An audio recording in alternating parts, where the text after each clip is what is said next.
Elite athletes train hard, recover quickly, and they're somehow still ready for round 2 in the same day. Keep your mind out the gutter. Meanwhile, some of us go hard for one session and then we spend the day walking around like we've made some questionable life choices. As a former nurse, I'm actually going to show you why recovery is more complex than you think, and I'm going to tell you what is going on inside your body. So let's break it down and I will rate what actually matters. Firstly, soreness, and this is something that most people get wrong. They assume soreness is caused by lactic acid. However, it's inflammation from microscopic muscle damage. When you train, tiny disruptions occur within muscle fibres and your immune system responds by sending repair cells to the area. This process releases signalling molecules that increase sensitivity and draw fluid into the tissue, which is why muscles feel stiff, swollen and tender a day or two later. Soreness isn't proof of a good workout, it's your body's natural repair response to inflammation. If you are too sore, don't let your ego take over and don't go to the gym, let your body recover. Understand it, build the muscle memory and you will recover 10 times faster. Understanding soreness, 8 out of 10. Satisfying, but like chasing an ex-girlfriend, it can backfire. One thing elite athletes manage incredibly well is the training load. And no, that does not mean pushing to your absolute extreme in every single session. When training stress is applied in manageable amounts, the body adapts by strengthening muscles, improving coordination and increasing resilience. But when intensity or volume stays too high without recovery, fatigue accumulates at both muscular and systemic levels, slowing repair and reducing performance. Elite athletes adjust training loads constantly to stay within a recoverable range. Progress only happens when you balance your effort and your recovery. Managing intensity, 9 out of 10. Consistency beats heroic efforts. Here's where a lot of people ruin their recovery without even knowing it, and that is because your body does not know how to separate stress. The body processes all stress through the same physiological pathways, including hormonal responses like cortisol and changes in the nervous system activity. When the system remains activated for a long period of time, recovery processes become less efficient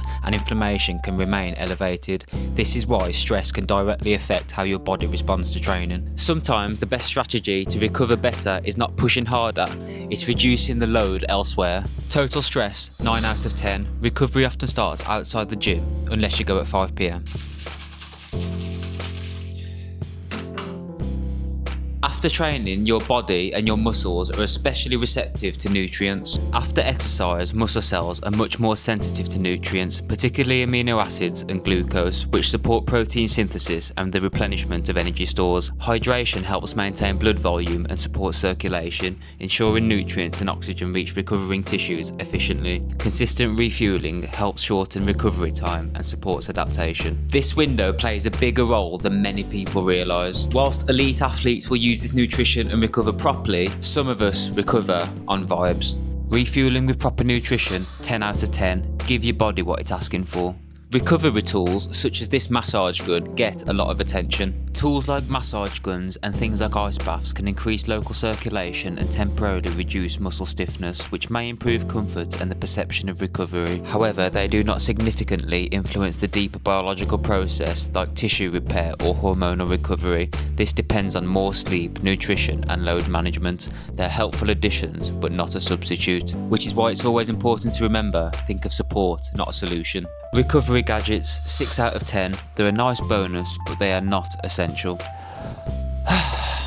Here's the biggest recovery accelerator. During deep sleep, growth hormone release increases, supporting tissue repair, immune function and metabolic recovery. The brain also clears metabolic byproducts that accumulate during the waking hours, helping restore cognitive function and readiness for the next training session. Even one small sleep deficit can measurably slow recovery. If you want to improve one thing, start here.